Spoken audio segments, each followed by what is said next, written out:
नमस्कार दर्शकों, मैं हूं सतेंद्र सिंह मीरथल और आप देख रहे हैं फास्ट वे। जी हाँ, फास्ट वे आए दिन किसी न किसी ऐसी शख्सियत को आपके रूबरू करवाते हैं जिनसे हमें बहुत कुछ सीखने को मिलता है। जी हाँ, इसी कड़ी के चलते आज हमारे बीच में एक ऐसी शख्सियत मौजूद है जिन्होंने हमारे पठानकोट शहर से एक स्टेप लिया और ये स्टेप पूरे वर्ल्ड में घूमा और इस कदर घूमा कि हमारे पठानकोट का परचम जो है इन्होंने देश और विदेश सब जगह फहराया और हमारे पठानकोट का नाम रोशन किया। पहले जिस मुद्दे पे हम बात करेंगे मैं उसके बारे में बता दूं कि साइबर क्राइम जो है वो आए दिन हमारे भारत में या विदेशों में बढ़ता जा रहा है और साइबर क्राइम को जो है रोकने के लिए साइबर सिक्योरिटी जो है वो गठित की जाती है। और जिन शख्सियत से मैं आपको मिलाने जा रहा हूं ये साइबर सिक्योरिटी इन्फ्लुएंसर कह लीजिए, एडवाइज़र कह लीजिए या एक्सपर्ट कह लीजिए, ये अपनी सेवाएं जो हैं वो गवर्नमेंट अदारों में, इंडस्ट्री अदारों में, कम्युनिटी अदारों में हर जगह देते हैं। जी हाँ, जानी मानी शख्सियत आज हमारे स्टूडियो में मौजूद है। Cyber security influencer mister Manish Gupta ji आज हमारे साथ हैं। इनका स्वागत करते हैं। सर बहुत बहुत स्वागत है। थैंक्स सतेंद्र जी। सर सबसे पहले तो आपने एक छोटे से शहर से निकल करके देश विदेश में जा करके अपनी सेवाएं दी और बहुत बड़ा नाम किया है हमारे पठानकोट का। तो मैं ये जो जर्नी है यहाँ से जो शुरू हुई है, जो फर्स्ट स्टेप हुआ था, उसके बारे में कुछ बताएं। सो सतेंद्र जी, जर्नी कैसे शुरू हुई? Like when we were small, तो पठानकोट या फिर पंजाब में इतनी अपॉर्चुनिटीज़ नहीं थी। तो उस टाइम एक चीज़ थी कि अगर हम लोग ढंग से स्टडी करेंगे and we will focus on the study तो we can get somewhere. So this is ऐसे ही स्टडी किया, इंजीनियरिंग करी एंड उसके बाद अमेरिका जाके स्पेशलाइजेशन करी इन साइबर सिक्योरिटी। उसके बाद आई वेंट टू लंदन में जाके फर्दर स्पेशलाइजेशन करी।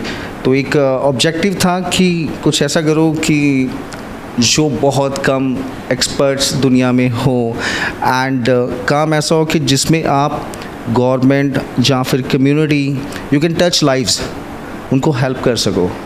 सो this is what I am doing as of now. Sir मैं जानना चाहूँगा कि जो आजकल साइबर क्राइम जो हैं वो बहुत बढ़ गए हैं। खासकर आए दिन देखा जाए तो सोशल मीडिया पे जो अकाउंट्स हैक हो रहे हैं, बैंक से लोगों के पैसे जो हैं वो निकाले जा रहे हैं। तो as a security cyber security adviser expert आप क्या समझते हैं इस बात को कि ये सब कुछ क्यों हो रहा? सतेंद्र जी, इसका मेन जो कारण है वो है अवेयरनेस ना होना। तो मैं कंपनीज़ या बैंक्स की इसमें गलती नहीं करूँगा। मेन है कि जैसे हम लोग हैं, हम अपना अकाउंट बनाते हैं तो कंपनीज़ जैसे फेसबुक है वो एडवाइजरी देती है कि आप स्ट्रॉन्ग पासवर्ड रखो। अगर हम अपना पासवर्ड रखेंगे, हमारा नाम या डेट ऑफ बर्थ या अपने ब्रदर का नाम, तो वो बहुत ईजी होता है गेस करना, राइट। तो ये लोगों के ऊपर डिपेंड करता है कि फेसबुक, इंस्टा, जहाँ अपने बैंक अकाउंट्स हैं, कॉम्प्लेक्स पासवर्ड रखो कि जो इजीली गेस ना हो सकता हो, ब्रेक ना हो सकता हो। दूसरी चीज़ है कि बैंक्स और ये जितने सोशल मीडिया अकाउंट्स कंपनीज हैं, फेसबुक, गूगल, जीमेल, ये आपको एक सुविधा देती है मल्टी फैक्टर ऑथेंटिकेशन की। उसका मतलब क्या है कि अगर आपको लॉगिन करना है इवन अपने फ़ोन पे, तो एक आपको अपना पासवर्ड डालना पड़ेगा और सेकंड थिंग आप एक OTP होगा जो आपके फ़ोन पे आएगा या फिर आपके ईमेल पे आएगा, तो वो डालना पड़ेगा। तो उसका क्या होता है, डबल फैक्टर ऑथेंटिकेशन का फ़ायदा क्या होता है कि अगर मान लो किसी को आपका पासवर्ड मिल भी गया तो उसके पास आपका OTP नहीं होगा, फिर वो आपके अकाउंट में लॉगिन नहीं कर पाएंगे। ये होगा सोशल मीडिया अकाउंट। सेकेंड चीज़ है कि लोग बोलते कि फ़ोन आता है और उनके अकाउंट से पैसे निकल जाते हैं, तो वो भी लोगों के ऊपर है, क्योंकि कोई बैंक आपको फ़ोन करके OTP नहीं मांगता। बैंक का सबसे पहले गाइडेंस आती है SBI, ICICI बैंक, HDFC, वो बोलते हैं कि किसी हमारे एम्प्लॉयज़ को भी डोंट शेयर द OTP। तो किसी का भी आपको फ़ोन आता है अननोन नंबर से कि आपका अकाउंट बंद हो जाएगा, आप OTP शेयर करो, जहाँ आपने इतने पैसे जीते हैं, तो डोंट ट्रस्ट, उस पर ट्रस्ट ना करो। आप इमीडिएटली अपने बैंक को कॉल करो, कॉल सेंटर पे, जब बैंक को विज़िट करो and if there is a problem वो फिक्स करेंगे। बट लालची बनने की ज़रूरत नहीं कि आपने लॉटरी में 5 करोड़ जीत लिया, और ऐसा कुछ नहीं होता। तो इंग्लिश में एक चीज़ कहते हैं कि there is no free lunch in this world. तो फ्री में यहाँ पे कुछ नहीं मिलता। If somebody is calling you तो they are just behind your money, वो आपसे पैसा लेना चाहते हो, तो don't trust on those things. Munish ji, एक बात तो बिल्कुल साफ है कि आज आपसे बातचीत करने के बाद जो है हमारे दर्शकों को बहुत कुछ नया सीखने को मिलेगा। मुनीष जी, चलते हैं अचीवमेंट्स की तरफ। न्यूयॉर्क अमेरिका में नैस्डैक के ऊपर आपका फ़ोटो डिस्प्ले होना, जहां पर बहुत बड़े बड़े दिग्गज, मैं बताना चाहूँगा कि मोदी जी जैसे दिग्गज जो हैं उनका फ़ोटो भी जो है डिस्प्ले होता है। उसके बाद मुनीष गुप्ता जिनका फ़ोटो डिस्प्ले होता है। तो ये सब, ये जर्नी, ये इतनी बड़ी अचीवमेंट जो हैं, इसके बारे में कुछ बताइए। So I think thanks to almighty Guruji कि लास्ट वीक मैं न्यूयॉर्क में था एंड वहाँ पे नैस्डैक जो दुनिया की सारी स्टॉक एक्सचेंजेस को मॉनिटर करती हैं, दे हैव उन्होंने रिकॉग्नाइज़ किया कि कैसे हम लोग साइबर सिक्योरिटी में पूरी दुनिया में वी आर कोशिश कर रहे हैं टू हैव लेस क्राइम्स और गाइडेंस ज़्यादा देने की। तो उन्होंने वहाँ पे बुलाया भी था एंड ऑफ कोर्स फीचर किया, which is good thing. So about the journey, ये जर्नी आज की नहीं है, मतलब ऐसी चीज़ें एक दिन में नहीं होती कि अमेरिका वाले आपको बुला के आपको सम्मानित करेंगे। It started 20 years back. तो पिछले अराउंड 20 सालों से आई am working in cyber security और उसमें से आई थिंक दुनिया की 50 कंट्रीज़ में तो आई हैव ऑलरेडी वर्कड, जो उनसे कंसल्ट किया है। तो मोस्टली कोई ऐसी कंट्री होगी जिसमें नहीं किया होगा, इन अफ्रीका और something, but mostly North America, Middle East, I am working there. और this is how started long back, you know, start with the basic security, then broader security, फिर उसके बाद गवर्नमेंट लेवल पे जैसे policy कैसी होनी चाहिए हमारी ऊपर लेवल पे कि, और गाइडेंस अवेयरनेस कैसी होनी चाहिए। जैसे अभी इंडियन गवर्नमेंट का एक इनिशिएटिव था, you know, 2025 national skill initiative. तो उसमें मैं एक एडवाइज़र और रिव्यूअर था कि हमारा यूनिवर्सिटी का करिकुलम कैसा होना चाहिए फॉर साइबर सिक्योरिटी और अवेयरनेस कैसे आनी चाहिए बच्चों को, बिकॉज आज के बच्चे इंटरनेट पे ही रहते सारे, तो awareness is the key part of it. और तो ऐसा ही एक एग्ज़ाम्पल है कि यूरोपियन कमीशन है जो 36 कंट्रीज़ को मॉनिटर करता, तो उनकी पॉलिसी थी कि साइबर सिक्योरिटी इनकॉर्पोरेशन वो कंट्रीज़ में कैसे होनी चाहिए, तो उसकी पॉलिसी में I was a contributor to that. तो दिस इज़ हाउ ये जर्नी चलती रही। और इंडियन गवर्नमेंट की तरफ से 2 बार मैं ये इंग्लैंड में, यूके में और नीदरलैंड में भी गया हूँ टू रिप्रेजेंट इंडियन गवर्नमेंट और वहाँ के काउंटर पार्ट से बात करना, UKTI and all that, to make sure that कि हम इंडिया और इन कंट्रीज़ में कैसे we can cooperate better from a cyber security perspective, policies, data security, compliance and regulations, कि हमारा जो डेटा है अगर क्रॉस द बॉर्डर्स भी कम्युनिकेट हो रहा है तो वो सिक्योर वे में हो रहा है। बिल्कुल। सर, जैसा आपने बताया कि आपने फॉरेन टूर्स किए हैं, यूके, यूरोप, नॉर्थ अमेरिका, और इंडियन गवर्नमेंट को भी रिप्रेजेंट किया है एज ए डेलीगेट। तो मैं ये जानना चाहूँगा कि क्या डिफरेंसेस हैं यूरोप साइबर सिक्योरिटी को लेकर के, इंडियन साइबर सिक्योरिटी को लेकर के, या हम नॉर्थ अमेरिका की बात कर लेते हैं, यूके की बात कर लेते हैं, और अगर डिफरेंसेस हैं तो उसमें हमारी इंडियन साइबर सिक्योरिटी है वो कहाँ पर स्टैंड करती है? सर, डिफरेंस तो है। सो यूरोप और नॉर्थ अमेरिका में साइबर सिक्योरिटी की अवेयरनेस ज़्यादा है बिकॉज़ वहाँ की गवर्नमेंट और आई वुड से जितने प्राइवेट अदारे हैं उनके पास फंडिंग ज़्यादा अवेलेबल होती है और वहाँ पे एजुकेशन सिस्टम थोड़ा सा बेटर है, लोगों को अवेयरनेस है साइबर सिक्योरिटी में इन्वेस्टमेंट की और साइबर सिक्योरिटी का ध्यान रखने भी। इंडिया हम लोग शुरू कर रहे हैं, इट्स पिकिंग अप, बट अभी थोड़ा सा पीछे है बिकॉज हमारा प्रॉब्लम क्या है कि ग्रास रूट लेवल पे गवर्नमेंट कर रही है, पॉलिसीज़ बन रही है, एडवाइजरी आ रही बैंक से सब पे, बट ग्रास रूट लेवल पे लोगों को उतनी जानकारी नहीं होती। कि अगर आईटी सेक्टर की बात करें तो इंडियंस जो हैं वो सबको पीछे छोड़ देते हैं। आईटी सेक्टर में इंडियंस जो हैं उनके काफ़ी दिमाग रहते हैं और बहुत बड़ी बड़ी पोस्ट के ऊपर भी जो हैं वो हैं। इस सब के पीछे आप क्या कारण समझते हैं? सर, इस सब के पीछे कारण है वो आज का नहीं, आज से 20-25 साल का, बिकॉज अगर आप देखो तो एवरेज इंडियन होम्स में हम लोग इतने रिच नहीं होते, राइट। तो हमारे टाइम पे 20-25 साल पहले ये था कि अगर हम लोग पढ़ेंगे कुछ बनेंगे तो फेयर इनफ, अदरवाइज़ कोई इतनी अपॉर्चुनिटीज़ नहीं थी। तो हमारे कल्चर में वो चीज़ बनी हुई है कि पेरेंट्स बच्चे को बचपन से ही बोलना शुरू कर देते हैं कि पढ़ लिख लो, कुछ बन जाओगे तो बढ़िया है, अदरवाइज़ इतना पैसा ही नहीं था।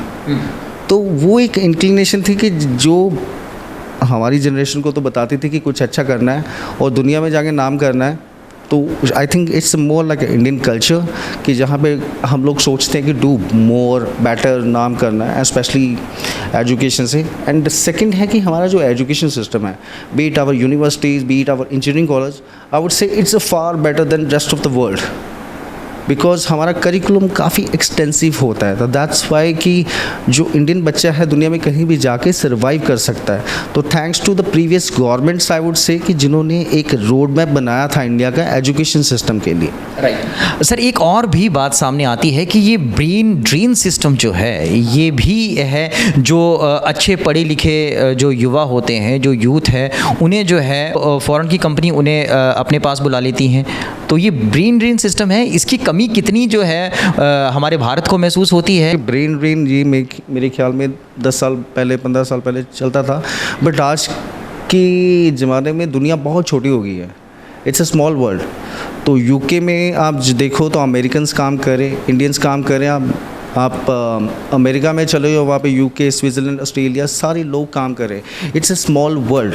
तो ब्रेन ड्रेन नहीं है सर, इसका हमें इंडिया को फ़ायदा ही हो रहा है। बिकॉज अगर आप देखो जितनी दुनिया की सबसे बड़ी कंपनीज हैं, माइक्रोसॉफ्ट, गूगल, ट्विटर और पालो अल्टो, इन सभी के CEOs इंडियन ही हैं।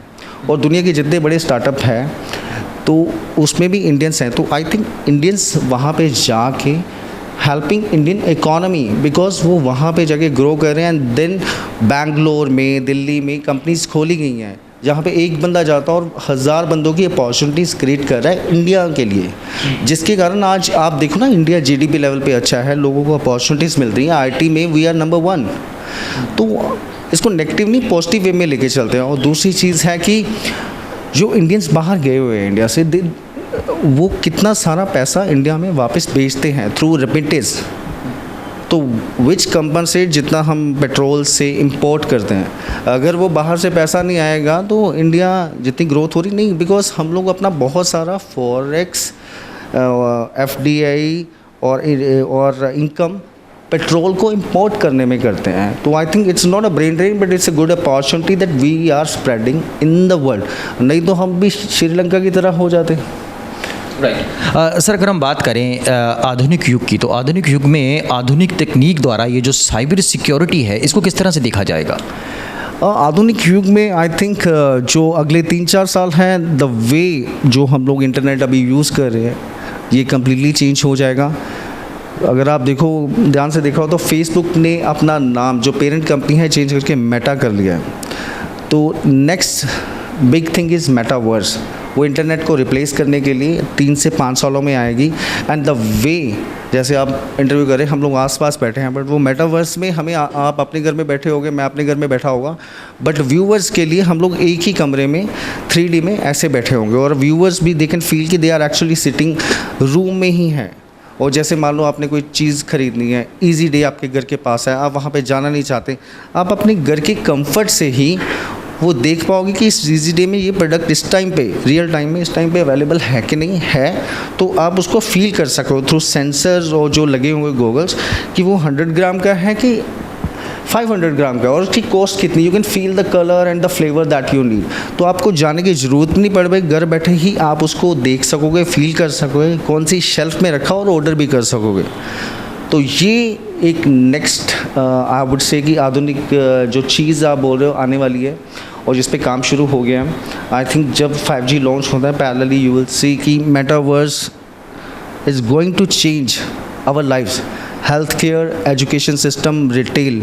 तो ये मेटावर्स का एग्जांपल दे रहा था। तो दूसरी चीज़ है कि जैसे फॉर एग्जांपल आपने कोई कॉन्फ्रेंस अटेंड करनी है, राइट। अभी हम लोग कोविड में जूम के थ्रू अटेंड कर रहे थे 1 to 1, बट मेटावर्स के थ्रू क्या होगा कि आप अपने घर में रूम में बैठे हो, through the devices and metaverse आप एक्चुअली कॉन्फ्रेंस का पार्ट हो गए and you can see in real life कौन से कमरे में कौन सा हो रहा है, क्या डिस्कशन हो रहा है। अनदर एग्जांपल मैं दे सकता हूँ कि लुइस विटॉन की जो लेटेस्ट रेंज आई है बैग्स की, उन्होंने अपने मेटावर्स स्टोर पे लॉन्च करी है। तो जो लोग मेटावर्स डिवाइसेस हैं उनके पास लाइक 3D गॉगल्स चाहिए होती हैं एंड देन फ्यू सेंसर हाथ में पकड़ने के लिए, तो घर में बैठे वो उसको मेटावर्स स्टोर में देख सकते हैं कि 3D में कैसा है, इसका कलर क्या है, शेड क्या है, उसका वेट कितना होगा। तो ये एक नई टेक्नोलॉजी है जो हमें हेल्प करने वाली है।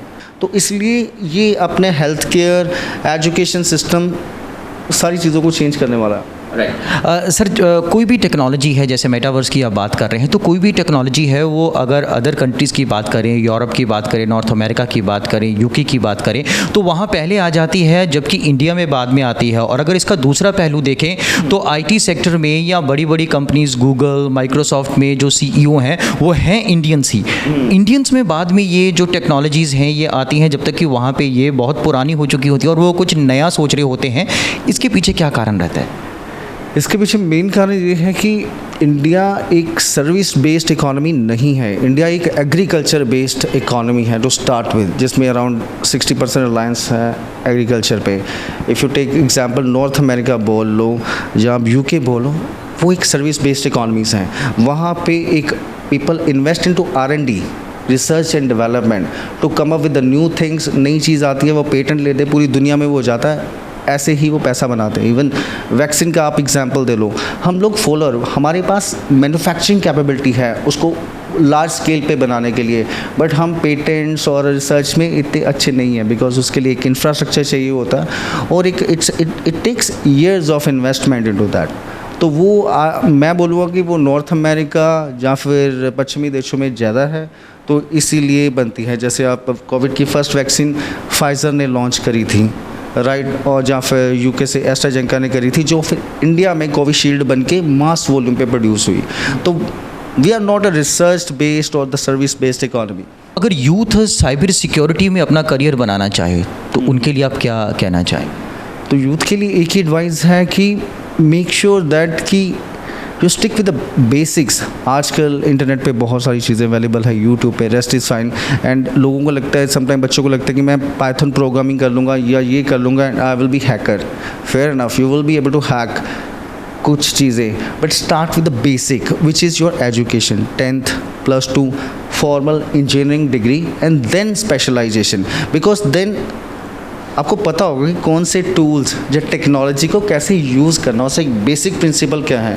बिकॉज जैसे आप देखो टेक्नोलॉजी चेंज होती है हर 5 साल में, बट उसकी जो बेसिक प्रिंसिपल्स है वो हमेशा वैसे रहते हैं। And if you are very good with the basics, you can easily adapt new technologies.